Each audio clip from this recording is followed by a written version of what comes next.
എന്താ ഇങ്ങനെ നോക്കുന്നേ? എങ്ങനെ നോക്കാതിരിക്കും? അണിഞ്ഞൊരുങ്ങി ഇങ്ങനെ സുന്ദരിയായിട്ട് മുന്നിലിങ്ങി വന്ന് നിന്നാ പിന്നെ വാ ഇവിടെ.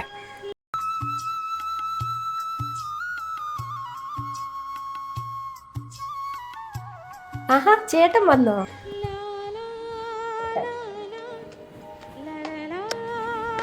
ചേട്ടൻ ബാഗിങ്ങിതാ, ഞാൻ വെള്ളം എടുക്കാൻ. ചേട്ടൻ ഇരിക്കേ. എന്തോ ചൂടാ.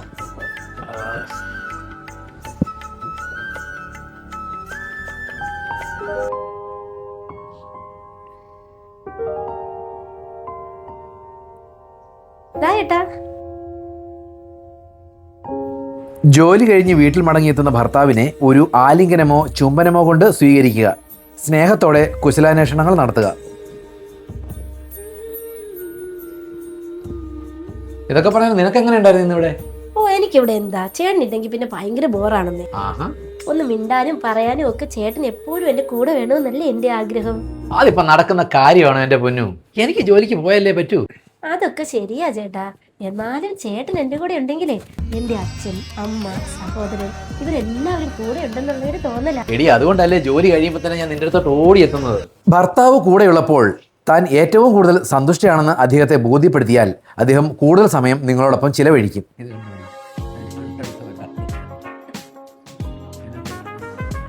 അയ്യോ ചേട്ടാ, ഞാനിപ്പോ വരാവേ. എന്തോടെ ഇനി ജോലി വല്ലതും ഉണ്ടോ? കറി അടപ്പേ ഇരിക്കുന്നു, അതൊന്ന് വാങ്ങി വെച്ചിട്ട് വരാം. കഴിഞ്ഞോ?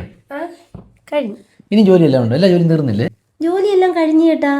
തൂത്തുവാരി, തറ തുടച്ച്, പിന്നെ കുറെ പാത്രം ഉണ്ടായിരുന്നു, അതെല്ലാം കഴുകി വെച്ചു. പിന്നെ ഒരു ചെമട് തുണി ഉണ്ടായിരുന്നു, അതെല്ലാം ഞാൻ കഴുകിയിട്ടു. പിന്നെ കുറെ തുണി മടക്കാനുണ്ടായിരുന്നു, അതെല്ലാം മടക്കി വെച്ചു. പിന്നെ ചെടിക്ക് അതിൽ കുറച്ച് ചപ്പും കാടും ഒക്കെ ഉണ്ടായിരുന്നു, അതെല്ലാം ഇന്ന് പറിച്ചു കളഞ്ഞു. നല്ല പണിയായിരുന്നു.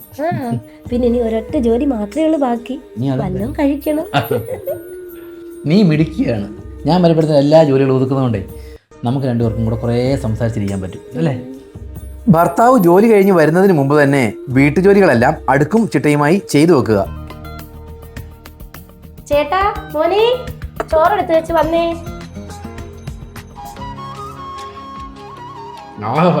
എന്ത് ഫുഡാടി ചെയ്ത്? അയ്യോ, എന്ത് പറ്റി? കൊള്ളില്ലേ? കൊള്ളില്ലെന്നാര് പറഞ്ഞു? നല്ല അടിപൊളി കറികളാണ്, സൂപ്പർ. നീ വെറുതെ മുളക് മന്തി ഉണ്ടാക്കിയ പോലും അതിന് അപാര ടേസ്റ്റ് അല്ലേ? ഇല്ലയോ മോനെ? വെറുതെ. ഭാര്യ രുചിയുള്ള ഭക്ഷണം ഉണ്ടാക്കി തരുന്നത് കഴിക്കുമ്പോഴേ അതൊരു പ്രത്യേക സുഖമാണ്. ഇഷ്ടപ്പെട്ട രുചികരമായ ഭക്ഷണം ഏതൊരാളിൻ്റെയും ആഗ്രഹമാണ്. തൻ്റെ ഭർത്താവിന് നല്ല ഭക്ഷണങ്ങൾ ഒരുക്കി കൊടുക്കുക.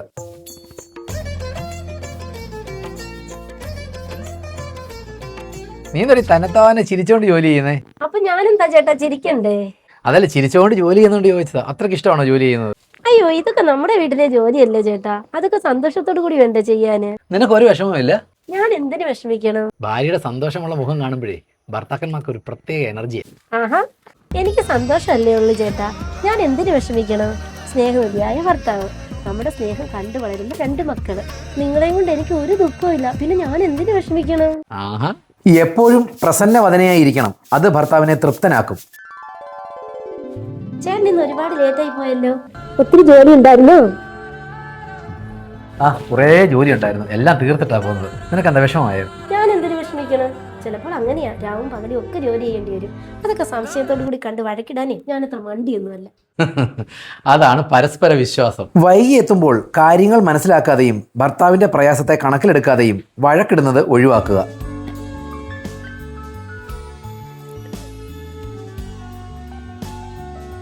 എന്താണ്, നല്ല തിരക്ക് പിടിച്ച പണിയിലാണല്ലോ. കുറച്ച് പണിയുടെ ബാക്കിയുണ്ട് ചേട്ടാ, ഇത് ഞാൻ പെട്ടെന്ന് അങ്ങ് തീർത്ത് വെക്കട്ടെ.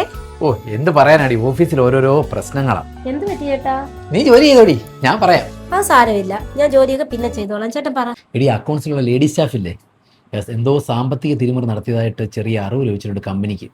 അതിൻ്റെ ഒരു ചെറിയ ഇഷ്യൂ നടന്നുകൊണ്ടിരിക്കുക. എന്നിട്ട് എന്തെങ്കിലും കുഴപ്പമുണ്ടോ? എടി, വിശദ വിവരം ഒന്നും അറിയത്തില്ല, അവരൊരു കാര്യവും പുറത്തോട്ട് വിടുന്നില്ല. നാളെ നീ ചെല്ലുമ്പോൾ അറിയാം എന്തൊക്കെ പോയിലാണെന്ന്. തെറ്റ് ചെയ്തിട്ടുണ്ടെങ്കിൽ അവരനുഭവിക്കട്ടെ. എത്ര തിരക്കിനിടയിലും ഭർത്താവ് പറയുന്നത് നിസ്സാര കാര്യമാണെങ്കിൽ പോലും ശ്രദ്ധയോടെ കേൾക്കുക, മറുപടി പറയും.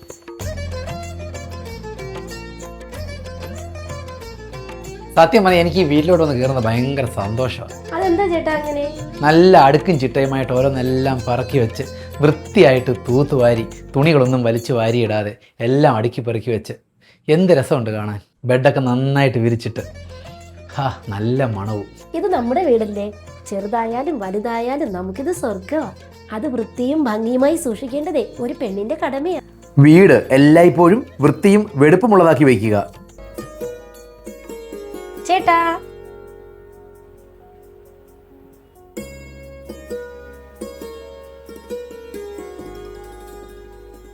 എന്താ ഇങ്ങനെ നോക്കുന്നേ?